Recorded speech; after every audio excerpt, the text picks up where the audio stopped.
turn off the air conditioner.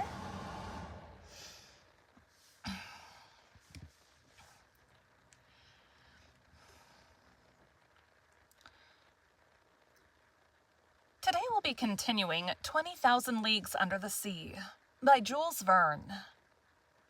Chapter 2, Pro and Con.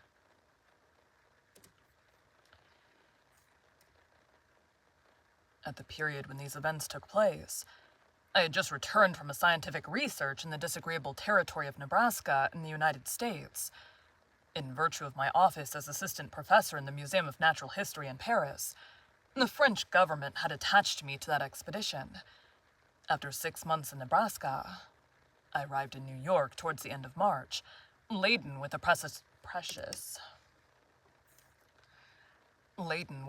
collection. My departure for France was fixed for the first days in May. Meanwhile, I was occupying myself in classifying my mineralogical, botanical, and zoological. Meanwhile, I was occupying myself in classifying my mineralogical, botanical, and zoological riches when the accident happened to the Scotia. I was perfectly up in the subject, which was the question of the day. How could I be otherwise? I had read and reread all the American and European papers without being any nearer a conclusion. This mystery puzzled me. Under the impossibility of forming an opinion, I jumped from one extreme to the other. That there really was something could not be doubted, and the incredulous were invited to put their finger on the wound of the Scotia. On my arrival at New York, the question was at its height. The hypothesis of the floating island and the unapproachable sandbank supported by minds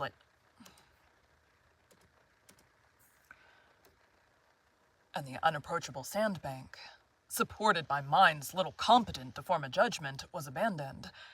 And, indeed, unless this shoal had a machine in its stomach, how could it change its position with such astonishing rapidity?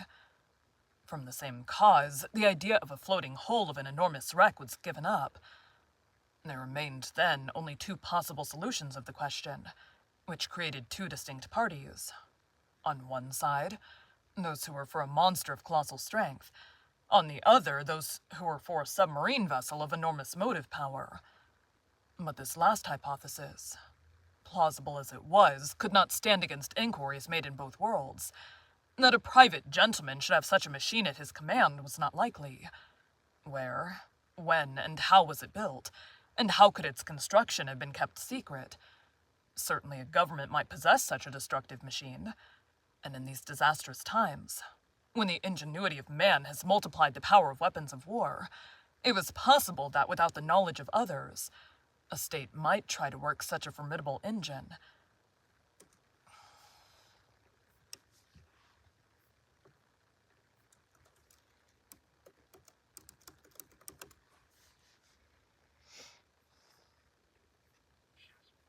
Chassepot.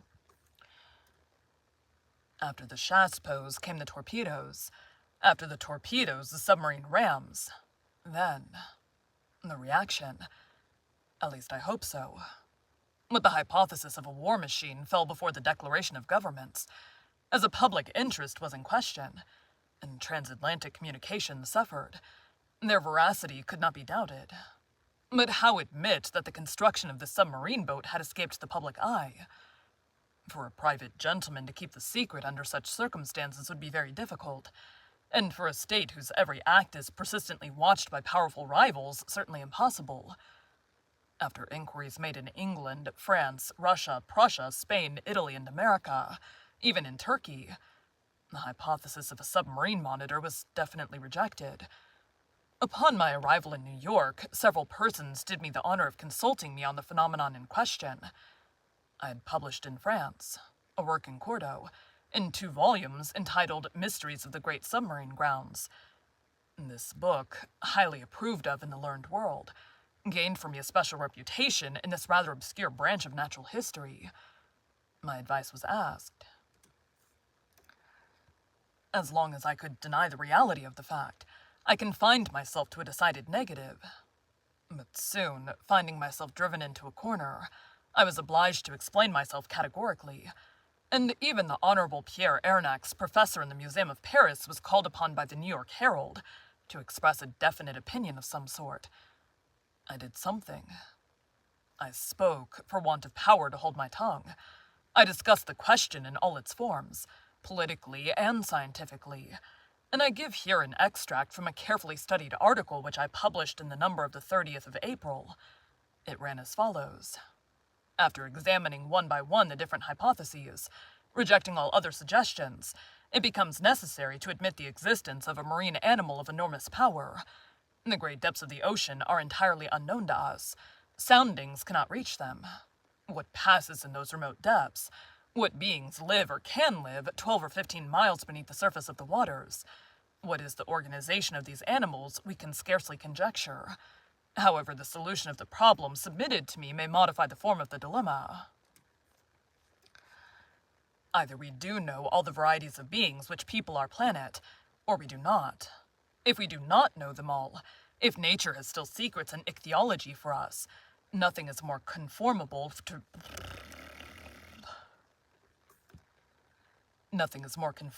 reason than to admit the existence of fishes, or cetaceans of other kinds, or even of new species, of an organization formed to inhabit the strata inaccessible to soundings, and in which an accident of some sort, either fantastical or capricious, has brought at long intervals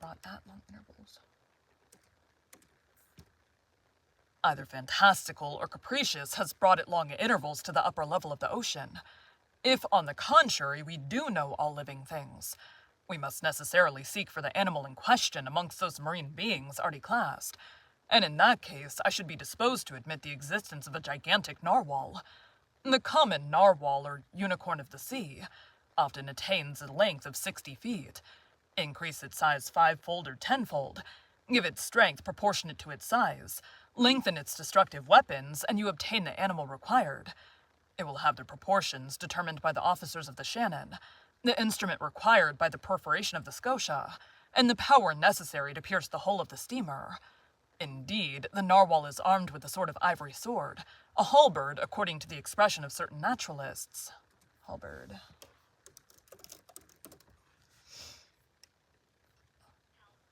Halberd. Halberd. A halberd according to the expression of certain naturalists. The principal tusk has the hardness of steel. Some of these tusks have been found buried in the bodies of whales, which the unicorn always attacks with success. Others have been drawn out, not without trouble, from the bottoms of ships, which they had pierced through and through as a gimlet pierces a barrel.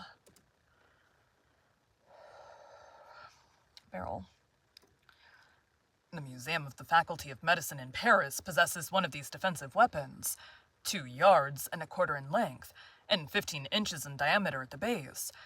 Very well, suppose this weapon to be 6 times stronger and the animal 10 times more powerful. Launch it at the rate of 20 miles an hour and you obtain a shock capable of producing the catastrophe required. Until further information, therefore, I shall maintain it to be a sea unicorn of colossal dimensions, armed not with a halberd but with a real spur, as the armored frigates. Frigates?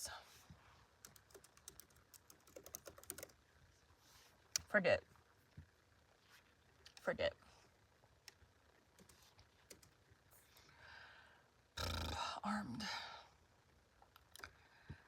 Armed not with a halberd but with a real spur, as the armored frigates or the rams of war, whose massiveness and motive power it would possess at the same time. Thus may this puzzling phenomenon be explained, unless there be something over and above all that one has ever conjectured, seen, perceived, or experienced, which is just within the bounds of possibility. These last words were cowardly on my part, but up to a certain point I wished to shelter my dignity as professor, and not give too much cause for laughter to the Americans, who laugh well when they do laugh. I reserved for myself a way of escape. In effect, however, I admitted the existence of the monster. My article was warmly discussed, which procured it a high reputation. It rallied round it a certain number of partisans. The solution it proposed gave, at least, full liberty to the imagination. The human mind delights in grand conceptions of supernatural beings, and the sea is precisely their best vehicle, the only medium through which these giants, against which terrestrial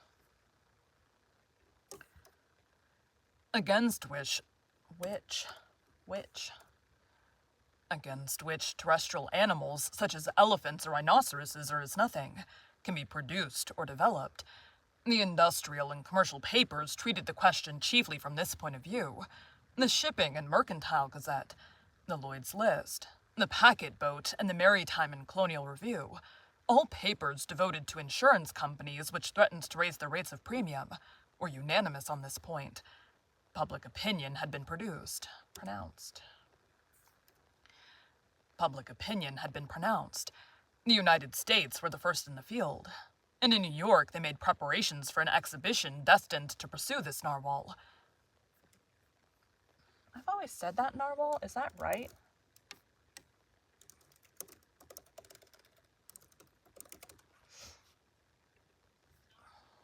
Yes, okay.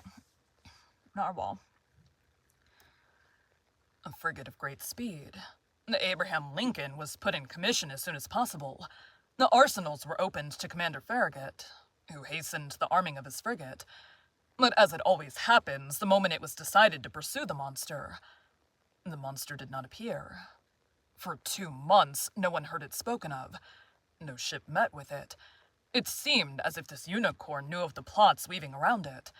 It had been so much talked of, even through the Atlantic cable, that jesters pretended that this slender fly had stopped a telegram on its passage, and was making the most of it.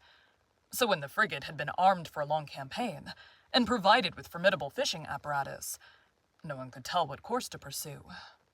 Impatience grew apace, when on the 2nd of July, they learned that a steamer of the line of San Francisco, from California to Shanghai, had seen the animal 3 weeks before in the North Pacific Ocean. The excitement caused by this news was extreme.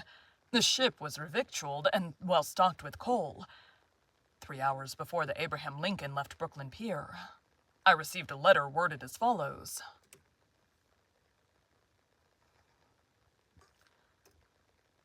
To M. Aronnax, professor in the Museum of Paris, Fifth Avenue Hotel, New York.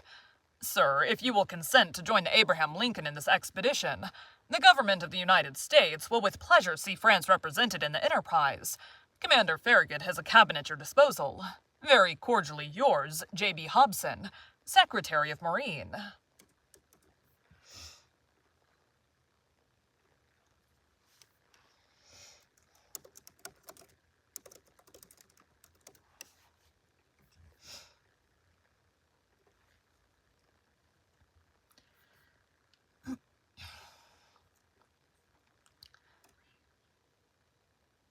Thank you for joining Bite at a Time Books today.